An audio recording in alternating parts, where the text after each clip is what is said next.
ओम शांति। ओम शांति। आज 6 दिसंबर शिव बाबा के महावाक्य हैं। प्रातः मुरली ओम शांति मधुबन। बाबा बोले, मीठे बच्चे, तुम अभी पुरुषोत्तम संगम युग पर हो। तुम्हें यहाँ रहते नई दुनिया को याद करना है और आत्मा को पावन बनाना। बाबा बोले, कहाँ पे बैठे हो तुम? संगम युग पर। तो यहाँ बैठे बैठे शिव बाबा को याद करना है और नई दुनिया को याद करना है। नई दुनिया को याद करना है, जिससे आत्मा पावन बन जाएगी। प्रश्न है आज का, बाप ने तुम्हें ऐसी कौन सी समझ दी है जिससे बुद्धि का ताला खुल गया? ऐसी कौन सी समझ दी बाबा ने? ड्रामा का राज। बुद्धि का ताला खुल गया। बताओ।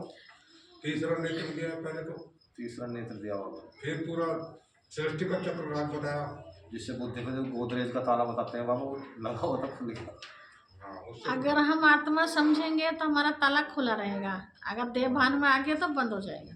और आत्मा का ताला लगा हुआ था बुद्धि में। बुद्धि में आत्मा का नहीं, देह भान का ताला। देहभान का ताला लगा हुआ था बुद्धि में। हाँ, अब वो देह भान बाबा ने खत्म कर दिया तो ताला खुल गया। वो अपने ठिकाने पर बैठाए थे, सारे में घूमते फिर रही थी।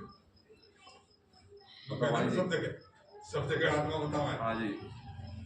ड्रामा का राज, जिसका जो पाठ है बज रहा है, बजने दो। हाँ जी। माता ही कह रही है, ज्ञान दे रहे हैं बाबा, हमें पढ़ा रहे हैं, जिससे बुद्धि का ताला खुल गया। देखो बाबा क्या कहते हैं, बाप ने इस बेहद अनादि ड्रामा की ऐसी समझ दी है जिससे बुद्धि पर जो गोदरेज का ताला लगा था वह खुल गया। जो ड्रामा की जो नॉलेज बाबा ने ऐसी दी, समझाने दी, पत्थर बुद्धि से पारस बुद्धि बन गए। बाप ने समझ दिया है कि इस ड्रामा में हर एक एक्टर का अपना अपना अनादि पार्ट है। हर एक आत्मा का, हर एक एक्टर का आत्मा की भी नॉलेज दी, जिससे पार्ट का पता बाबा ने बताया। ड्रामा की नॉलेज दी बाबा ने बताया आगे, जिसने कल पहले जितना पढ़ा है वह अभी भी पढ़ेंगे, पुरुषार्थ कर अपना वर्षा लेंगे। ओम शांति। बाबा कहते हैं, रूहानी बच्चों प्रति रूहानी बाप बैठ सिखलाते हैं। जब से बाप बना है तब से ही टीचर भी है। जब से बाप बने हैं, जब से टीचर भी बने हैं। बाबा कहते हैं आगे, तब से ही फिर सतगुरु के रूप में शिक्षा दे रहे हैं। यह तो बच्चे समझते ही हैं, समझ रहे सभी बच्चे तो जी।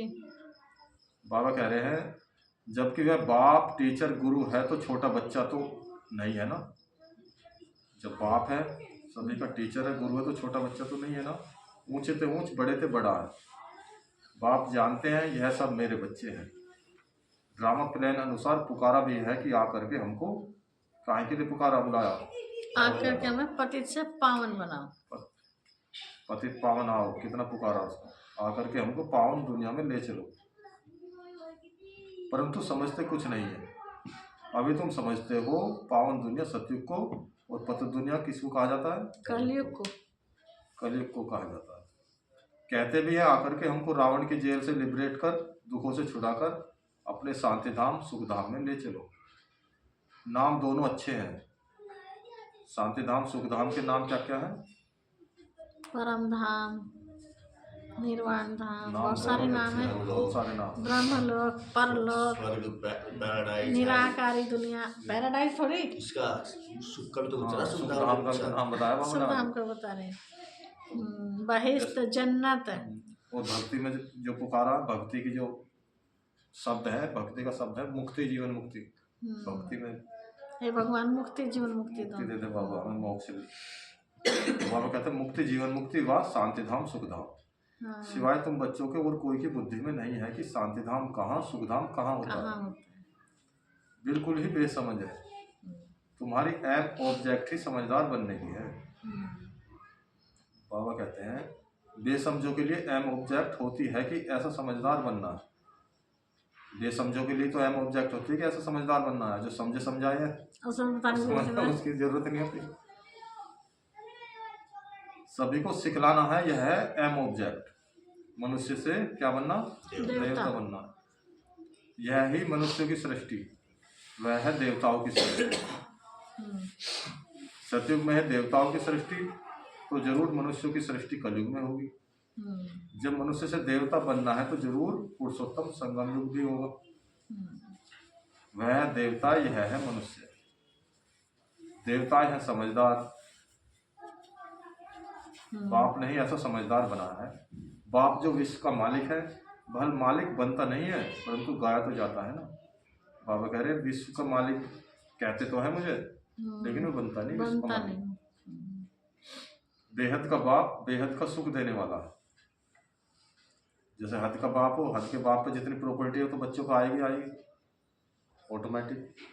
तो ऐसी शिव बाबा जो हमारे बाप है, तो जो प्रॉपर्टी है बेहद के मालिक हैं तो बेहद की प्रॉपर्टी देंगे।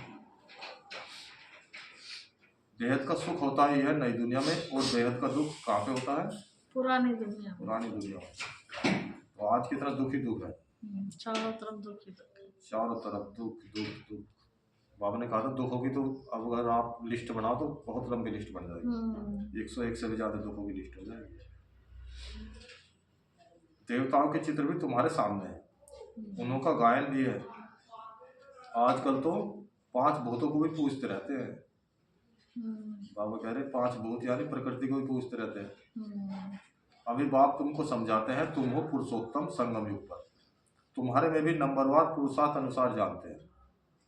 हमारी एक टांग स्वर्ग में, एक टांग नरक में, तो अभी हम बीच में हैं। एक आगे बस एक कदम रखना, भी एक अभी कलयुग में है एक टांग एक मतलब एक कदम आगे एक कदम पीछे, और बीच में कहाँ संगम युग पर है। बस पिछली टांग आगे रखनी है, ठाक सत्य में पहुंच जाए। ऐसा नहीं कि अगली पीछे करनी है उल्टा हो जाएगा। तो बाबा कहते हैं रहते तो यहाँ है परंतु बुद्धि नई दुनिया में है, और जो नई दुनिया में ले जाते हैं उनको याद करना। बाबा कहते हैं बाप की याद से तुम पवित्र बनते हो। यह है शिव बाबा बैठ समझाते हैं। बाबा कहते हैं यह शिव बाबा बैठ समझाते हैं। शिव जयंती मनाते तो जरूर हैं, परंतु शिव बाबा कब आया, क्या आकर किया, यह कुछ भी पता नहीं। शिवरात्रि मनाते हैं और श्री कृष्ण की जयंती मनाते हैं। वही अक्षर जो श्री कृष्ण के लिए कहते वही शिव बाबा के लिए तो नहीं कहेंगे। जो श्री कृष्ण की तो जयंती मनाते हैं, श्री कृष्ण जयंती, और शिव के लिए शिवरात्रि मनाते हैं। जन्माष्टमी कहते हैं, चाहे श्री कृष्ण जी ने रात को जन्म बताते हैं, रात के 12 बजे जन्म लिया ऐसा दिखाते हैं, बताते हैं, लेकिन फिर भी जन्माष्टमी मनाते हैं, जन्मदिन मनाते हैं। और शिव के लिए रात्रि का शब्द, यानी कौन सी रात्रि थी वो? अज्ञान रूपी अंधकार। ठीक है।